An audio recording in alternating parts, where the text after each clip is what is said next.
Hi friends, welcome to మన Telugu channel by Sriya. Guppedantha మనసు upcoming రివ్యూలోకి వెళ్ళిపోదాం. ఎపిసోడ్ స్టార్ట్ అవ్వగానే మహేంద్ర వసుధార దగ్గర మాట తీసుకుంటారు. నువ్వే ఎలా అయినా మనుని కన్విన్స్ చేయాలమ్మా. మను నేను ఎంత చెప్పినా దత్తతకి ఒప్పుకోవటం లేదు. తనని నువ్వే ఎలా అయినా రప్పించాలి అని చెప్పి మహేంద్ర వసుధార దగ్గర మాట తీసుకుంటారు. వసుధార మనుని మీట్ అవుతుంది. మీరు ఒప్పుకోండి దత్తతకని చెప్పి పాపం చాలా విధాలుగా కన్విన్స్ చేయాలనుకుంటుంది. బట్ పాయింట్తో మాట్లాడతాడనమాట మను. నా తండ్రి ఎవరో కనీసం నాకైనా మా అమ్మ చెప్పాలి కదా. వేరే వాళ్ళకి చెప్పలేదంటే అనుకోవచ్చు, తను బ్రతికున్నాడా, చనిపోయాడా, తాగుబోతా, తిరుగుబోతా, మంచివాడా, చెడ్డవాడా అన్నది నాకు తెలుసుకోవాలని ఉంటుంది కదా. మా అమ్మ నాకు ఆ సమాధానం చెప్తే అప్పుడే నా మనసుకి తృప్తి దొరుకుతుంది అని పాపం తన మనసులో మాటని బయట పెడతాడనమాట మను. ఇదంతా సీక్రెట్గా రాజీవ్ వినేస్తాడు. ఓ మ్యాటర్ ఇదన్నమాట. ఈ మనుగాడి తండ్రి గురించి ఇప్పుడు అందరూ తెలుసుకోవాలని ప్రయత్నిస్తున్నారు. నేనుంటాను కదా ముందు తెలుసుకోవడానికి అని వసుధార మను మాటలని దొంగచాటుగా వినేస్తాడు రాజీవ్. ఇది ఇలా ఉండగా వసుధార అనుపమ దగ్గరికి వెళ్ళి అనుపమని రెచ్చగొట్టే ప్రయత్నం చేస్తూ ఉంటుంది. మను గారు ఒక అనాథ, తనకి తల్లి తండ్రి లేరు కాబట్టి మీరు మనుగారి నాన్న ఎవరు అని అడుగుతుంటే చెప్పలేకపోతున్నారు. వాళ్ళ నాన్నెవరో మీకు కూడా తెలియదు కాబట్టి మీరు ఎంత అడిగినా చెప్పలేకపోతున్నారు అని చెప్పి చాలా విధాలుగా అడుగుతుంది వసుధార. వసుధార అని గట్టిగా అరుస్తుంది అనుపమ. ఏంటి మేడం లేకపోతే? మా ఎవరితో చెప్పొద్దు, కనీసం మనుగారితోనైనా వాళ్ళ కన్న తండ్రి ఎవరో చెప్పొచ్చు కదా అని అడుగుతుంది వసుధార. చెప్పాల్సిన అవసరం నాకు లేదు. అయినా నేనేం చేయాలో నువ్వు నాకు చెప్పడం ఏంటి? నేను ఏం చేయాలనుకుంటే అది చేస్తాను, చేసి తీరుతాను. ఎవరికి చెప్పాల్సిన అవసరం నాకు లేదు అని ఇంకా స్ట్రాంగ్గా మాట్లాడుతుంది అనుపమ. వసుధార అనుపమతో, అయితే నాకు ఒక విషయం అర్థమైంది మేడం. మను వాళ్ళ నాన్నగారు చనిపోయారు, అందుకే మీరు ఈ విషయం చెప్పలేకపోతున్నారు అంతే కదా అని అంటుంది వసుధార. ఒక్కసారిగా షాక్ అయిపోతుంది అనుపమ. అలా అనద్దు అన్నా. లేదు మేడం, నేను 100 సార్లు అంటాను, మను గారి వాళ్ళ నాన్నగారు చనిపోయారు చనిపోయారు చనిపోయారు అని అంటుంది వసుధార. లేదు బ్రతికే ఉన్నాడు అని ఒక గొంతు వినపడుతుంది. అందరూ అటువైపుగా చూసేసరికి అక్కడ అనుపమ వాళ్ళ పెద్దమ్మ ఉంటారు. అనుపమ వసుధార ఒక్కసారిగా షాక్ అయిపోతారు అనుపమ వాళ్ళ పెద్దమ్మని చూసి. అనుపమ వాళ్ళ పెద్దమ్మ అలా నడుచుకుంటూ వసుధార దగ్గరికి అనుపమ దగ్గరికి వస్తారు. లేదు బ్రతికే ఉన్నాడు, మను వాళ్ళ తండ్రి బ్రతికే ఉన్నారు అని చెప్తారు అనుపమ వాళ్ళ పెద్దమ్మ. అంటే అంటే మీకు మను వాళ్ళ తండ్రి ఎవరో తెలుసా మా అమ్మగారు అని అడుగుతుంది వసుధార. పెద్దమ్మ, నువ్వెందుకు పెద్దమ్మ ఇక్కడికి వచ్చావు అని అడుగుతుంది. నువ్వాపు అనుపమ, ఇన్నాళ్ళు నువ్వేది చేసినా నేను తప్పు పట్టలేదు. ఇన్నాళ్ళు నువ్వు మనుని ఎంత టార్చర్ చేసినా నేను భరిస్తూనే వచ్చాను. తండ్రి ఎవరు అని గట్టిగా అడిగినంత మాత్రాన వాడు నీ జీవితంలోనే వెళ్ళేశావు. ఇప్పుడేమో తండ్రి ఎవరో ఎవరు అడుగుతున్నా చెప్పకపోతే ఇంక ఈ నిజం ఎప్పటికీ బయటపడుతుంది. ఈ నిజం ఎప్పుడు అందరూ తెలుసుకుంటారు. ఖచ్చితంగా నేను ఇప్పుడు చెప్పి తీరాల్సిందే. నువ్వు మను అవమానాలు పడడం నాకు ఇష్టం లేదు అని అంటారు అనుపమ వాళ్ళ పెద్దమ్మ. అనుపమ బాధపడుతూ ఉంటుంది. వసుధార అనుపమ వాళ్ళ పెద్దమ్మని అడుగుతారు. అమ్మమ్మ గారు, మీరైనా నిజం చెప్పండి. నిజం ఎప్పటికీ అలానే దాగి ఉండిపోతే మను గారు అవమానాలు పడుతూనే ఉంటారు. మీకు ఈ విషయం చిన్నప్పటి నుండి అర్థమయ్యే ఉంటుంది. నిజం చెప్పండి, చెప్పండి నిజం. మను వాళ్ళ తండ్రి ఎవరు, మను గారి వాళ్ళ నాన్న ఎవరు అని అడుగుతుంది వసుధార. చెప్తానమ్మా, నిజం చెప్తాను.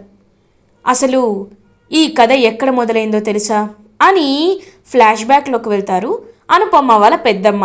అవి Mahendra uncle, Jagathi madam and Anupama ముగ్గురు కాలేజ్ చదువుతున్న డేస్. ముగ్గురు బెస్ట్ ఫ్రెండ్స్, ఒకరిని విడిచి ఒకరు ఉండలేనంత ఫ్రెండ్స్. జగతి మేడంకి ఇష్టమైన గ్రూప్ అని తన ఫేవరెట్ సబ్జెక్ట్స్ని కూడా వదిలేసి జగతి మేడం గ్రూప్లోకి కన్వర్ట్ అయిపోతారు అనుపమ.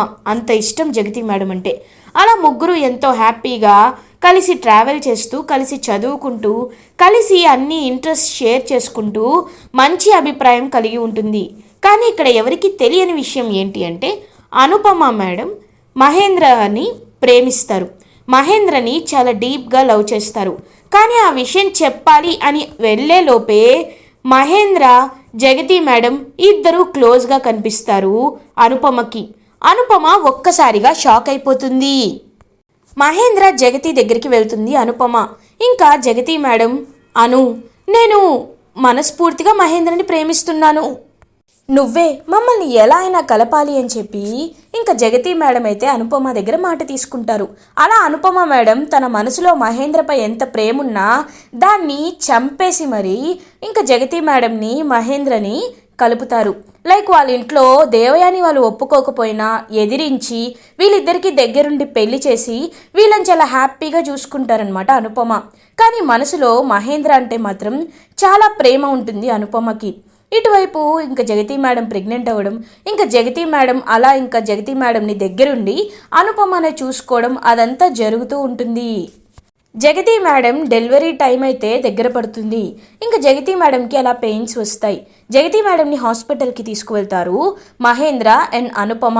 ఇంకా అనుపమ దగ్గరుండే ఇంకా డెలివరీ రూమ్లోనే ఉంటుందన్నమాట. అలా ఇంకా ఫస్ట్ అయితే ఫస్ట్ అయితే రిషి పుడతాడు.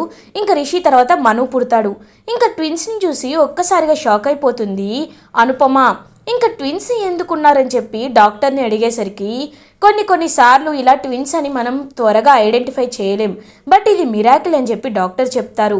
అనుపమకి అప్పుడు తన ఏజ్కి తన మనసుకి ఒకటి అనిపిస్తుంది, ఇద్దరు బాబులు కాబట్టి నేను ఒక బాబుని తీసుకువెళ్ళాలి, మహేంద్రకి జగతికి గుర్తుగా నేను తనని పెంచాలి అని చెప్పి మనస్ఫూర్తిగా కోరుకుంటుంది అనుపమ. ఇంకా అనుపమ అయితే డాక్టర్కి చెప్పి ఇంకా కొన్ని ఫార్మాలిటీస్ అరేంజ్మెంట్స్ అన్నీ చేసుకొని అలా ఒక బాబునైతే తనతో పాటు తీసుకు వెళ్ళిపోతుంది అనుపమ.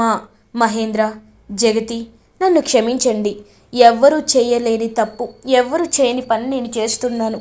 మీ బిడ్డని నేను తీసుకువెళ్ళి పెంచుకుంటున్నాను, కానీ ఇది మీ గుర్తుగా మాత్రమే. నీపై, మహేంద్రపై నాకున్న ప్రేమని నేను మాటల్లో చెప్పలేను. అలా అని మహేంద్రని దగ్గర నుండి చూస్తూ నేను ఉండలేను, కాబట్టి నేను వెళ్ళిపోతున్నాను అని ఇంకా మనసులో అనుకొని అలా ఇంకా బాబుని చేత్తో తీసుకొని బయటికి వెళ్ళిపోతుంది అనుపమ. ఇంకా ఒకరోజు అలా అనుపమ వాళ్ళ పెద్దమ్మ ఇంటికి వస్తుందన్నమాట అనుపమ. ఇంకా బిడ్డని చేతిలో పట్టుకొని, ఏ అనుపమ, ఏంటిది, ఎవరా బాబు అని అడుగుతుంది అనుపమ వాళ్ళ పెద్దమ్మ. ఇంకా అనుపమ వాళ్ళ పెద్దమ్మ ఇలా చెప్తారనమాట. మొత్తం అనుపమ వాళ్ళ పెద్దమ్మకి ఇంకా జరిగిందంతా చెప్తుంది అనుపమ. కానీ నువ్వు చేసింది తప్పు అనుపమ.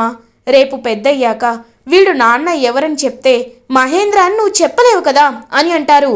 చెప్పలేను పెద్దమ్మ, కానీ ఈ విషయం ఎప్పటికీ మనుకి తెలియకూడదు, ఈ విషయం ఈ బిడ్డకి తెలియకూడదు అని చెప్పి మాట తీసుకొని ఇంకా అలా చాలా బాధపడుతూ ఇటువైపు మనుని కూడా మంచిగా పెంచుతూ ఒక తల్లి అవుతారు అనుపమ.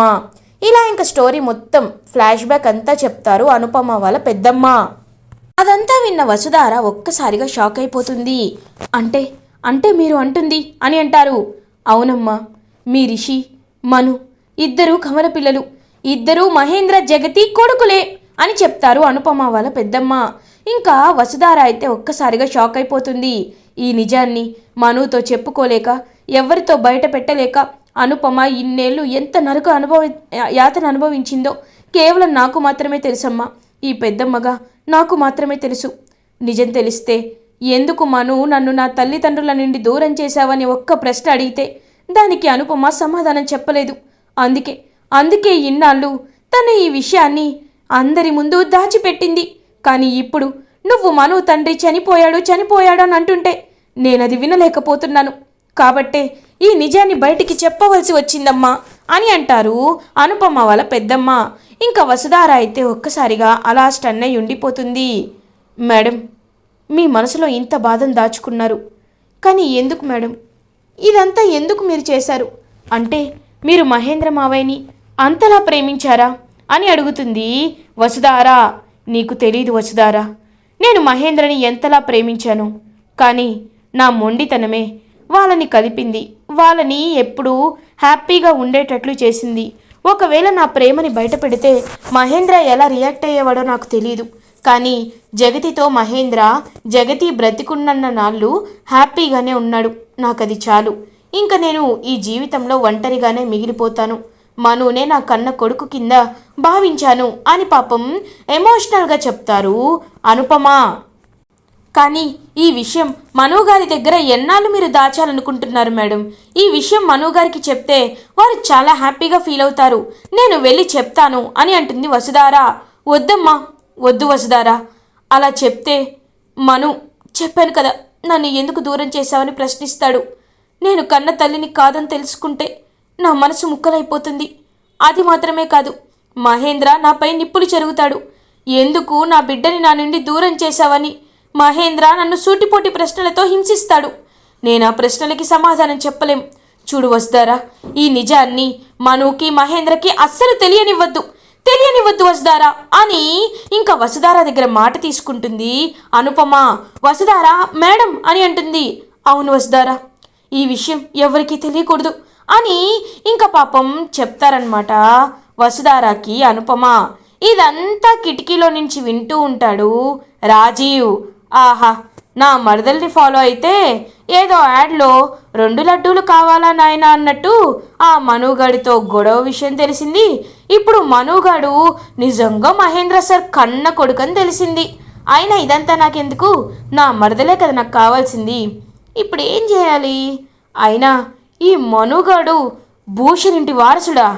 నాకు ఇదంతా వింటుంటే జెలస్గా అనిపిస్తుంది. ఇప్పుడు ఈ విషయం భయ్యాతో చెప్పాలా? వాళ్ళింటి వారసుడే కదా, చెప్పి తీరాలి అని రాజీవ్ ఫోన్ చేస్తాడనమాట. శైలేంద్రకి కాల్ చేస్తాడు. శైలేంద్ర ఇటువైపు రిలాక్స్ అవుతూ ఉంటాడు. ఇంకా రాజీవ్ కాల్ చేసేసరికి, రే రాజీవ్, ఆపరేషన్ డిఎస్ఆర్లో నిన్ను ఎప్పుడో తీసి పక్కన పెట్టాంరా, ఇంకా మీతో మాకు అవసరమే లేదు అని మనసులో అనుకుంటూ కాల్ కట్ చేస్తాడు శైలేంద్ర. ఇంకా రాజీవ్ ఎన్నిసార్లు కాల్ చేసినా శైలేంద్ర అయితే కాల్ లిఫ్ట్ చేయకుండా కట్ చేస్తూనే నంబర్ని కూడా బ్లాక్ చేసేస్తాడు. ఏంటి వీడు అవసరం ఉన్నన్నాళ్ళు ఇలా ఉంటాడు, అవసరం లేకపోతే కనీసం పట్టించుకోడా? ఈ శైలేంద్ర గాడికి బాగా ఎక్కువైంది.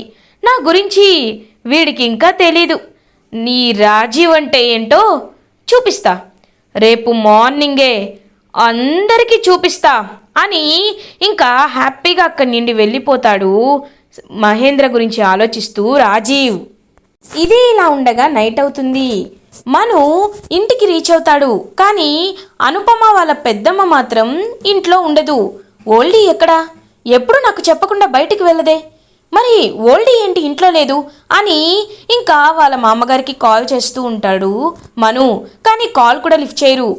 ఏమైంది, ఓల్డీ ఎక్కడికి వెళ్ళింది అని పాపం చాలా టెన్షన్ పడుతూ ఉంటాడనమాట మను. అదే టైంకి వసుధార మనుకి కాల్ చేస్తుంది. హలో మను గారు, మీ మా అమ్మగారు మా ఇంట్లోనే ఉన్నారు, మీరు త్వరగా ఇంటికి రండి అని చెప్తుంది.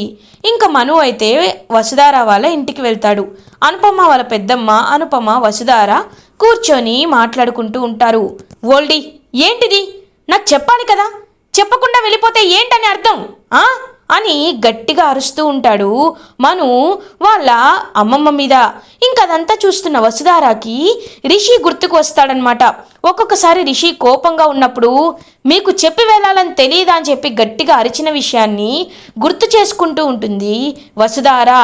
ఇటువైపు మను, థ్యాంక్స్ మేడం, ఇక్కడ మా ఓల్డీ ఉందని చెప్పినందుకు, రా ఓల్డీ వెళ్దాం అని మను ఇంకా తీసుకువెళ్తూ ఉంటాడు. మను అని పిలుస్తారు అనుపమ. ఒక్కసారిగా మను అనుపమ వైపు వెనక్కి తిరిగి చూస్తాడు. అనుపమ మను దగ్గరికి వస్తుంది. మను, నేను ఏదడిగినా నువ్వు తూచా తప్పకుండా పాటిస్తావు కదా అని అంటుంది అనుపమ. మీరు నన్ను మీ జీవితంలో నుంచి వెలివేయచ్చు, కానీ నేను నా గుండెల్లో మీకోసం ఒక గుడినే కట్టాను. మీరు ఏం చెప్పినా నేను తూచా తప్పకుండా పాటిస్తాను. ఆఖరికి నన్ను చంపుకోమన్నా ప్రశాంతంగా చనిపోతాను అని అంటాడు మను. వద్దు, నేను చెప్పేది విను. ఈ అమ్మగా నేను నిన్ను ఒకే ఒక్క మాట అడుగుతున్నాను. నేను నిన్ను కొడుకుగా భావించాలి అన్నా, నువ్వు నన్ను అమ్మ అని పిలిచే అవకాశాన్ని కల్పించాలి అన్నా, మునుపటిలా నేను నీతో ఉండాలి అన్నా, నువ్వు ఒక షరతుకి ఒప్పుకోవాలి. అది ఏంటి అంటే, రేపు మహేంద్ర నిన్ను దత్తత తీసుకునే కార్యక్రమానికి నువ్వు ఖచ్చితంగా రావాలి. నువ్వు మహేంద్ర కొడుకుగా ఈ సమాజంలో గుర్తించబడాలి అని అంటుంది అనుపమ. ఒక్కసారిగా అనుపమ డెసిషన్కి షాక్ అయిపోతాడు మను. మేడం అని అంటాడు మను. మేడం కాదు, అమ్మ. అమ్మ నువ్వు నన్ను పిలవాలి. నువ్వలా నన్ను నోరారా అమ్మ అని పిలవాలి అంటే నువ్వు రేపు మహేంద్ర జరపబోతున్న దత్తత కార్యక్రమానికి రావాలి. ఈ అమ్మ మాట వినైనా నువ్వు రావాలి అని స్ట్రాంగ్గా చెప్తారు అనుపమ. ఇంకా మను అయితే ఒక అమ్మే, ఎవరో తెలియనివారు, సంబంధం లేనివారు దత్తత తీసుకొని తండ్రిగా స్థానంలో ఉంటాను అంటే మీ స్నేహితుడు కాబట్టి మీరు ఒప్పుకుంటున్నారు. నీ మాటను నేను ఎప్పుడూ పక్కన పెట్టలేదు. నీ మాటను నేను ఎప్పుడూ తూచా తప్పకుండా పాటించాను. కాబట్టి నా మనసుకి నచ్చకపోయినా, నా మనసు ఇబ్బంది పడుతున్నా, నా గుండె నుండి రక్తం ఏరులై పారుతున్నా నువ్వు చెప్పింది వింటాను. రేపు దత్తత కార్యక్రమానికి ఖచ్చితంగా వస్తాను అని చెప్పి ఇంకా వాళ్ళ మామగారిని తీసుకొని అక్కడి నుండి వెళ్ళిపోతాడు మను. ఇంకా వసుధార అయితే చాలా హ్యాపీగా ఫీల్ అవుతుంది. వసుధార అండ్ అనుపమ అయితే అలా హ్యాపీగా చూస్తూ ఉంటారు మను వైపు.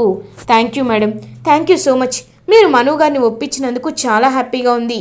ఈ విషయం తెలిస్తే మహేంద్ర మావయ్య కూడా చాలా హ్యాపీగా ఫీల్ అవుతారు అని హ్యాపీగా ఉంటుంది వసుధార. అప్పుడే మను ఇంటికి రీచ్ అవుతాడు. మహేంద్ర ఇంటికి రీచ్ అవుతారు. మహేంద్రతో వసుధార చెప్తుంది, మావయ్య మీరు నాకు అప్పచెప్పిన పనిని నేను పూర్తి చేశాను. మను గారు రేపు దత్తత కార్యక్రమానికి రావడానికి, మీకు దత్తతగా రావడానికి ఒప్పుకున్నారు అని అంటుంది వసుధార.